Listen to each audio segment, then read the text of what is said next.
And two things jump out at me. The quality of the international competitors. Not surprised to see the bronze medalist, the two young women from China, although they look a little bit out of step. I guess that's expected when you travel so far. Well, absolutely, and that's one of the things we discussed earlier. Having to travel around the world to get to a competition, it affects what you do on the floor. And the Chinese started on floor exercise, their first event. This is not the strongest event for the Chinese throughout history. They excel on balance beam and uneven bar. So they have their two best events coming up. And the Russians, this trio of, I can't even call them women, young girls, one of them 10 years old, but you say they're in the midst of rebuilding, so this kind of international competition is especially important for them? Absolutely. There's been a lot of turnover in the Russian team since the 2004 Olympic Games. We saw competitors like Svetlana Korkina at the top of her game, her third Olympic Games. She's done. She's retired. It's time for some new blood, and this is how they get their start in those types of competitions. So we're seeing these pre-teens, but how excellent have they been? And so the competition continues. Let's get back to more action in the second rotation. And here is that youngest of all from Mother Russia, Tatiana Nabieva. 10 years old. Can she possibly reach the upper bar? I wasn't sure she was going to reach the low bar. She's going to jump up to it. Wow. And here she does a huge release move. Big Jaeger. She's flipping up and above the high bar. Full pirouette into a pack salto. Timing that just right to make sure her hands stay on the bar. Can you tell at that age if they will continue to develop, if they have greatness in them? Nice full twist and back dismount. You know, it's so hard to tell. I mean, they could look great one year and then an injury could halt everything. Well, their body changes. Their body changes. Absolutely. There's so many different things that go into it, but obviously these three little Russians look like they could be on par to really do something big in 2008 and 2012. This 10-year-old Tatiana Nabieva of Russia, and not bad, 8.85. Look at that intensity. Brittnee Habbib of Canada. We've already seen her at 8.7 on the beam.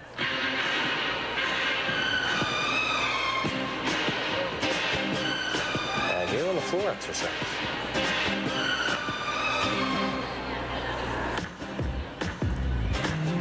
Doing her first tuck jump double turn in the corner right before her first dummy pass. Getting one of those leaps out of the way. Very long, lean look to her.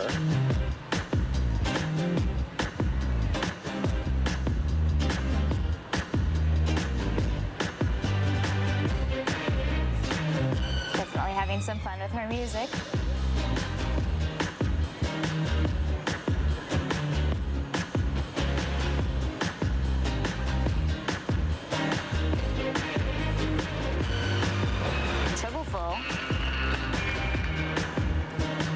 One of the things the judges are looking for on that triple full, which a lot of these athletes are doing, is that their feet get all the way around. They want their feet to actually make the full triple turn, not just their upper body.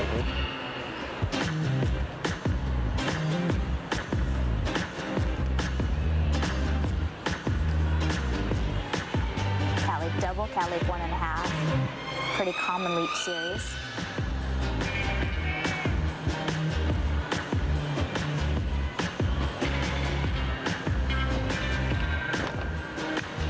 Double pike, and as we've said times before, those mats are allowed during this competition.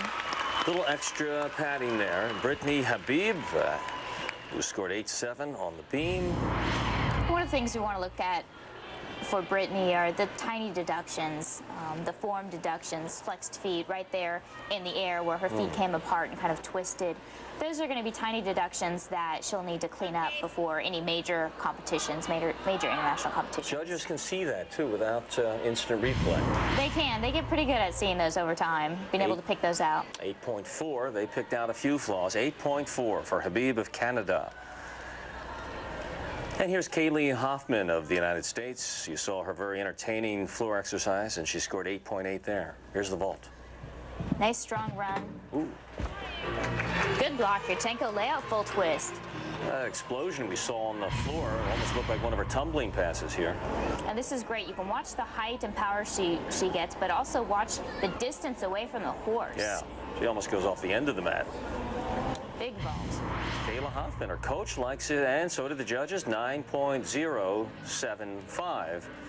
And we're in the second rotation, nearing halftime, if you will, as Zhang Nan of China performs for her second exercise of the evening.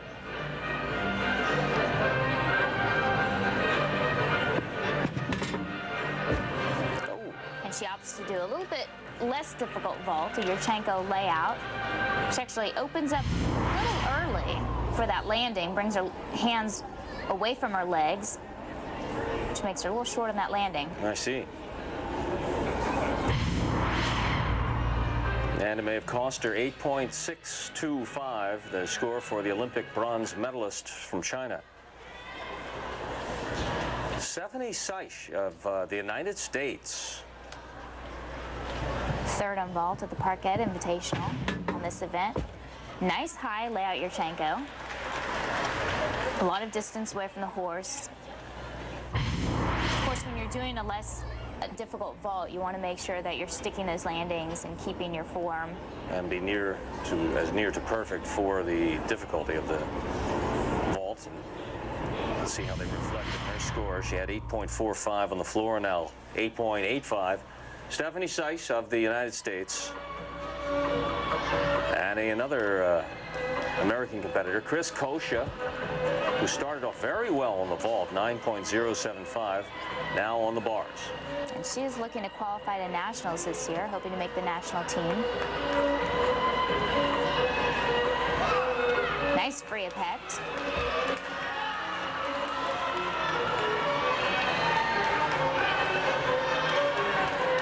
Working her way through this bar routine. A little flex feet at the bottom. An Arabian double front dismount. Coccia trying to take that next step, if you will, that leap, and has posted a good score on the vault, and she and her coach look very pleased with that bar performance. Some difficult moves, some difficult release moves during this routine, and a double Arabian dismount. Very nice. So she went for it, and let's see, well, she got 9/10 of it. 9.0 for Coccia. Very solid scores now through 2 rotations. Happiness on all fronts after the bars. We're through 2 rotations now, 2 to go. We'll be back to set the stage for you when we come back right after this on CNE.